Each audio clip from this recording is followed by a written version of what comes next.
योकुंडो की आवाज से ध्रुव को इतना तो भरोसा हो गया था कि वह जो भी सोच रहा है सही सोच रहा है। ध्रुव, पर मैं उस तकनीक को किस पर करके देखूंगा? योकुंडो, बस इतनी बात है। तभी ध्रुव के सामने पीली रोशनी का ध्रुव आ गया, जिसे देखकर ध्रुव उससे लड़ने के लिए तैयार था। योकुंडो, शुरू करो।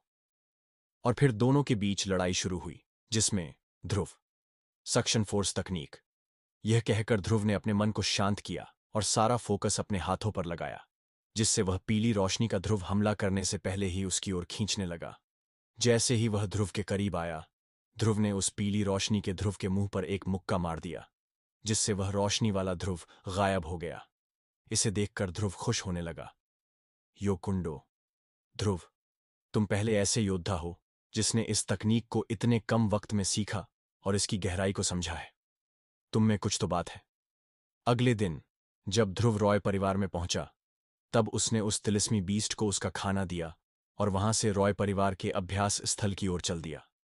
जैसे ही ध्रुव अंदर जाने वाला था, तब उसे उस अभ्यास स्थल पर तैनात 2 योद्धाओं ने रोक दिया। धनुर, क्या रे लड़के, बाहर वाला होकर यहां ऐसे चला आ रहा है जैसे रॉय परिवार के हेड ने खुद तुझे यहां आने का टोकन दिया है। ध्रुव कुछ भी बोल पाता उससे पहले ही, धनुर, चल भाग यहां से और कहीं जंगल में जाकर लड़ाई की अभ्यास कर। वो ही तेरे जैसे कीड़े के लिए सही जगह है।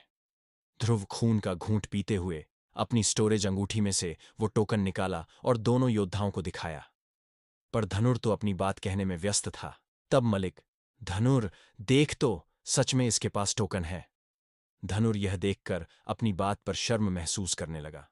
धनुर और मलिक यह भी नहीं कह सकते थे कि यह टोकन नकली है, क्योंकि जिस तरह की कारीगरी इस टोकन पर है, उसे रॉय परिवार के अलावा और कोई नहीं कर सकता।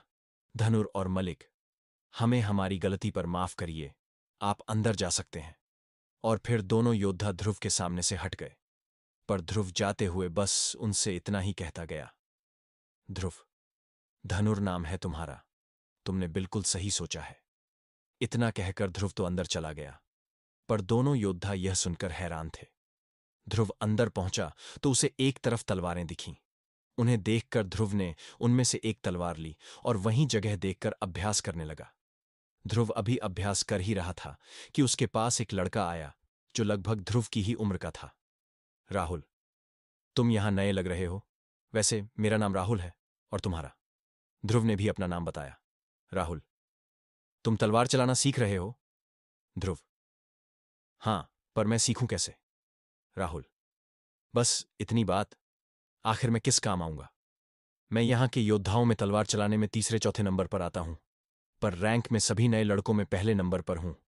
मैं स्टार रैंक 4 का योद्धा हूं। ध्रुव, क्या आप मुझे सिखाएंगे? राहुल, हां, क्यों नहीं, पर मैं बाकी सबसे थोड़ा अलग सिखाता हूं। मैं तुम्हें एक ही बार तलवार चलाकर दिखाऊंगा। तुम उसमें से कितना समझकर सीख सकते हो, वो तुम्हारे ऊपर है। ध्रुव, ठीक है। फिर राहुल ने ध्रुव को तेजी से तलवार चलाकर दिखाई। उस पूरे वक्त ध्रुव की आंखें एक भी पल बंद नहीं हुईं। थोड़ी देर बाद जब राहुल ने तलवार चलाकर दिखाई, राहुल, अब तुम दिखाओ, तुमने देखकर कितना सीखा है। फिर ध्रुव ने भी राहुल को तलवार चलाकर दिखाई, जिसे देखकर राहुल बोला, तुम जल्दी सीखते हो।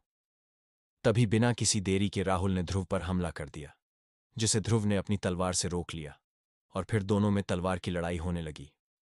ध्रुव, राहुल, तुम मुझ पर हमला क्यों कर रहे हो? राहुल, बात बाद में हो तो ही अच्छा है, अभी के लिए सिर्फ लड़ाई पर ध्यान दो। आखिर क्या होगा आगे? क्या ध्रुव उस अभ्यास स्थल में टिक पाएगा? आखिर कौन है राहुल? क्या होगा जब ध्रुव पहली बार उस तकनीक का इस्तेमाल करेगा?